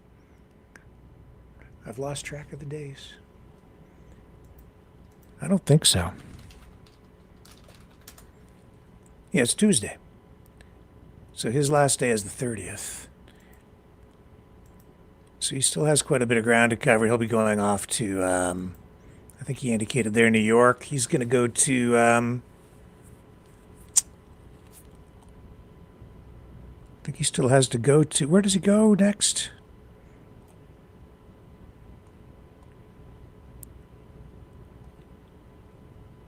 I think he's going to Virginia again. Yeah, Virginia. I don't know, the itinerary I have in front of me. Final day will take him to Virginia National Park. There will be community events, cultural performances. There will be a farewell ceremony on the final day with the President and First Lady at the White House. And then they leave the U.S. after the Virginia stop and head to Bermuda. So it's the King's World Tour. Rocking with the King. And we'll be rocking, and I mean it, when we come back on the other side. We are the Mavericks. Welcome to the Matrix, baby. Hope you like the view.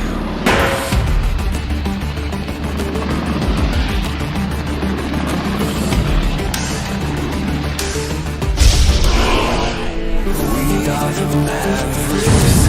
The world is watching.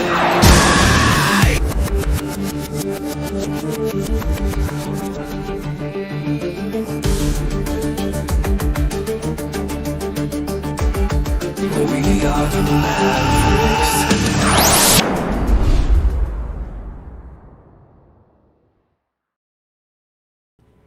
Who likes lobsters?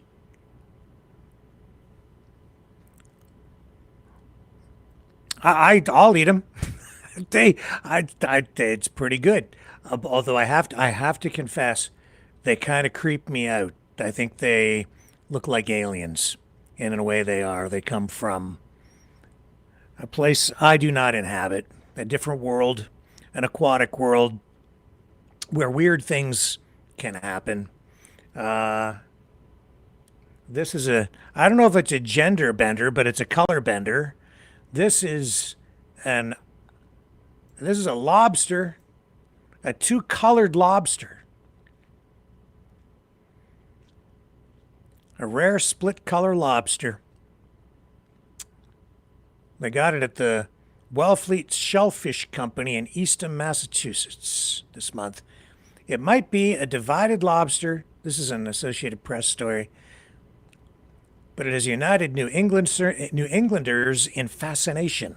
A Cape Cod seafood company has donated a rare 2-colored lobster to a science center, sparing the critter from the kettle because of its remarkable coloration.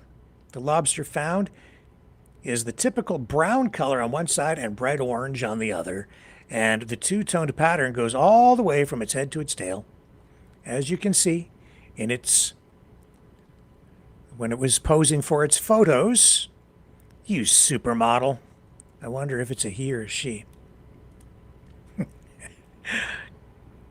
Representatives for the Shellfish Company in Massachusetts said Monday they have been fielding inquiries about the crustacean for days. The company gifted the lobster to Woods Hole Science Aquarium, in Falmouth, Massachusetts, and it will be put on public display when the aquarium reopens.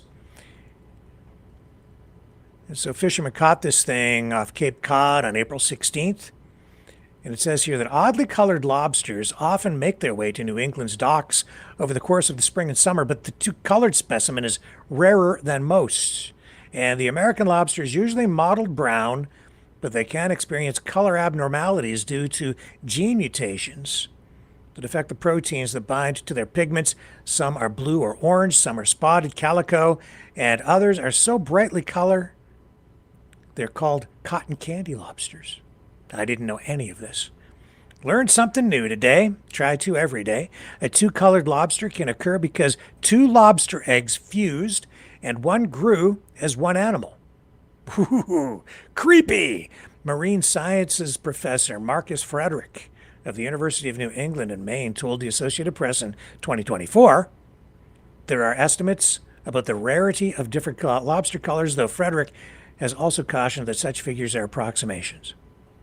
So two-colored lobster. Or somebody here saying, put it back in the ocean. It's not a freak show. Free the lobster.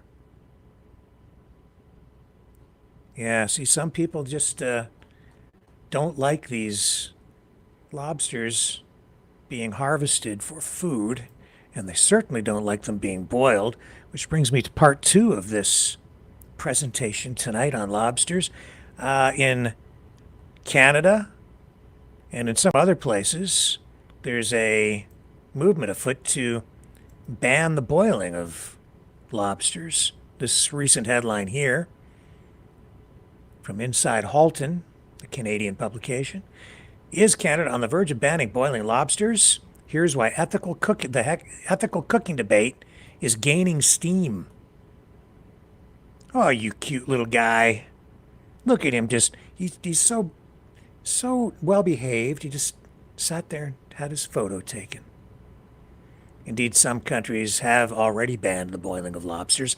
England is the latest country to introduce legislation to ban the boiling of live lobsters, it says here, but Canada may be a long way off following suit.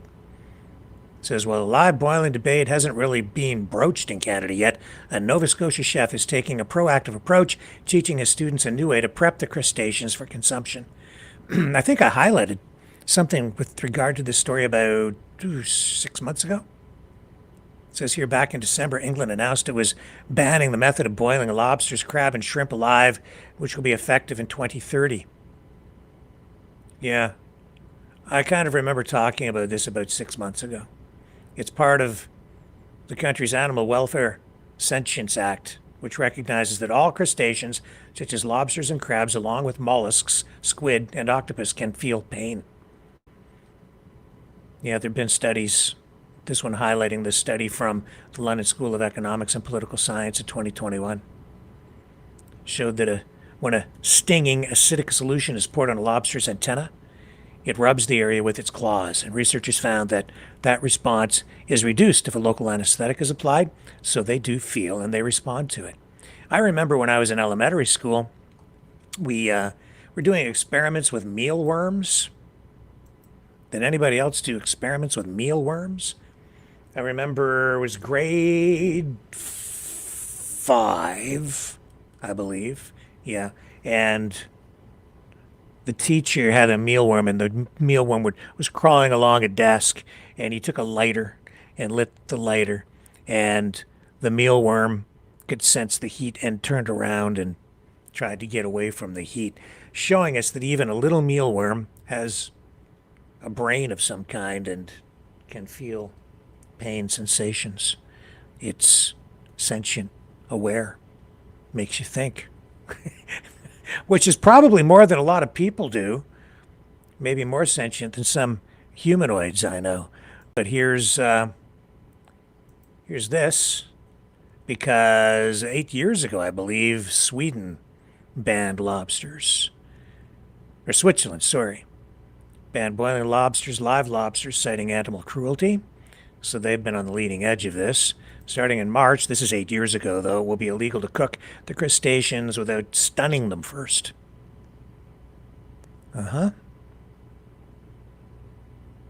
Yeah. And lobsters must also be transported in their natural environment rather than in ice. And the new laws come into effect as scientists debate whether lobsters are able to feel pain. Animal rights groups like PETA UK applauded the new law as a step in the right direction. When I go fishing, I haven't been fishing in years, but used to go when I was a kid all the time.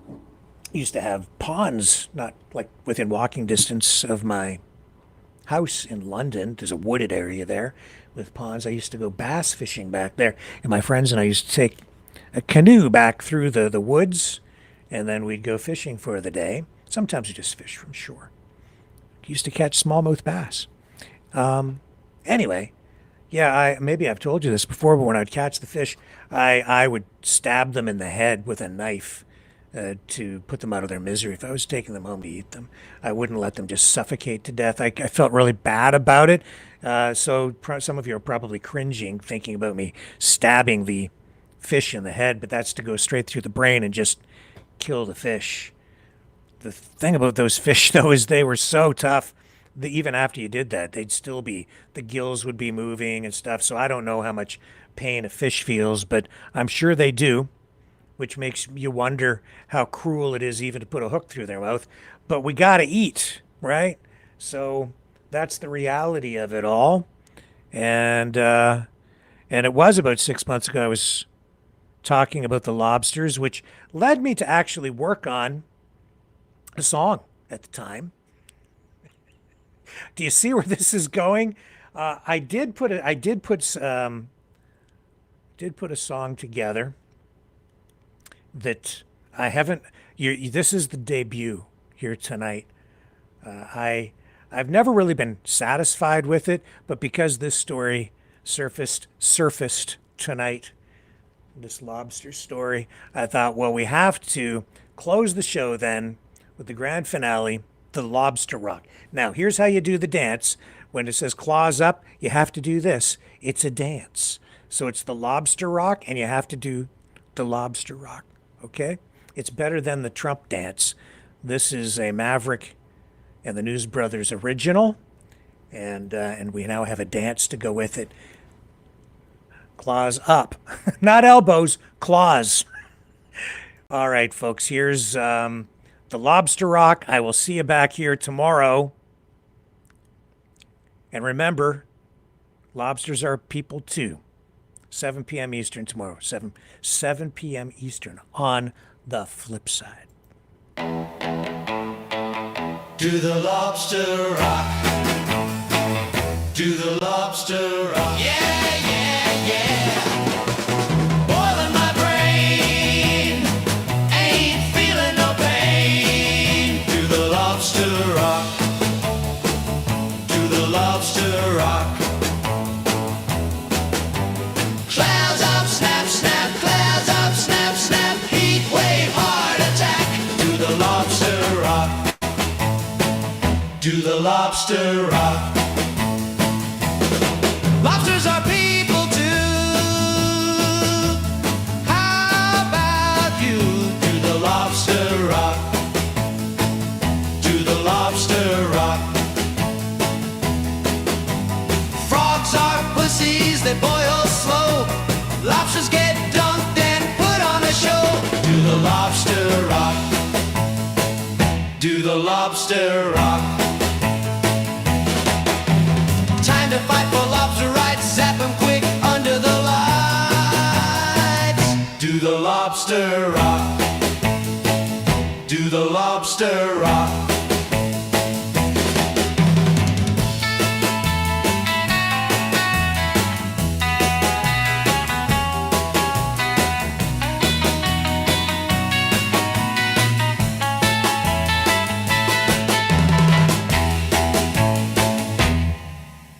Claws up, snap, snap. Claws up, snap, snap. Claws up, snap, snap.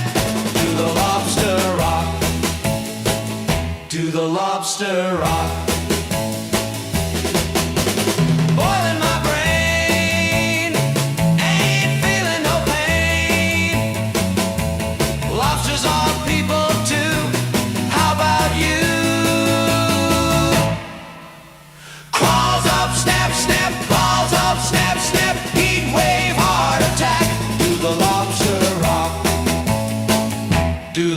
lobster rock.